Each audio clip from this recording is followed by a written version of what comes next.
Patuloy po na tinatamasa ng pamahalaan ang tagumpay laban sa komunistang teroristang grupong CPP, NPA-NDF at mga lokal na teroristang grupo na pasimuno ng paghahasik ng kaguluhan dito sa bansa. Narito ang balita ni Almar Forswell.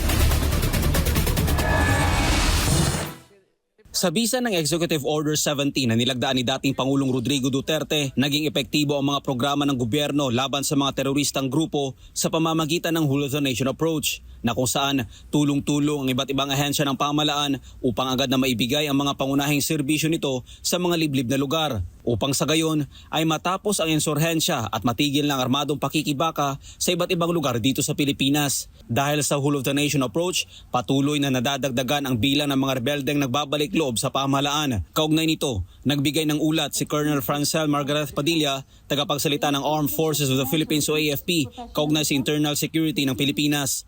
Anya, base sa kanilang record mula Enero 1 hanggang Setyembre 19 taong kasulukuyan, umabot sa mahigit 1,000 miyembro at supporters ng komunistang teroristang grupo ang kanilang non-neutralized. Sa nasabing bilang, nasa mahigit 1,500 ang sumuko, mahigit 100 ang nahuli at nasa mahigit 120 ang nasawi. Habang sa kaparehong panahon naman, umabot sa mahigit 900 ang mga armas ang nakumpiska at isinuko sa mga otoridad. Mahigit 200 anti-personnel mines ang nakumpiska at isinuko at nasa halos 200 kampo ng komunistang teroristang grupo ang nakubkob ng kasundaluhan. Samantala, mula Enero 1 hanggang Setyembre 19 taong 2024, nasa mahigit 200 miyembro ng local terrorist naman ang non-neutralized na mga otoridad.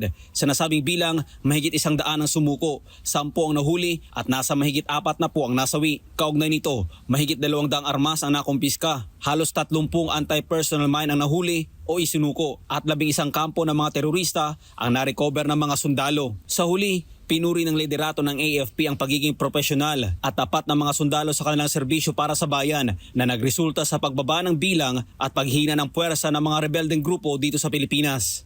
The AFP leadership commends our troops' professionalism, the CTG's dwindling manpower, and the increasing number of surrenderies is the manifestation of their collapse. Para sa Diyos sa Pilipinas kung mahal, Almar Forzuelo, SMNI News.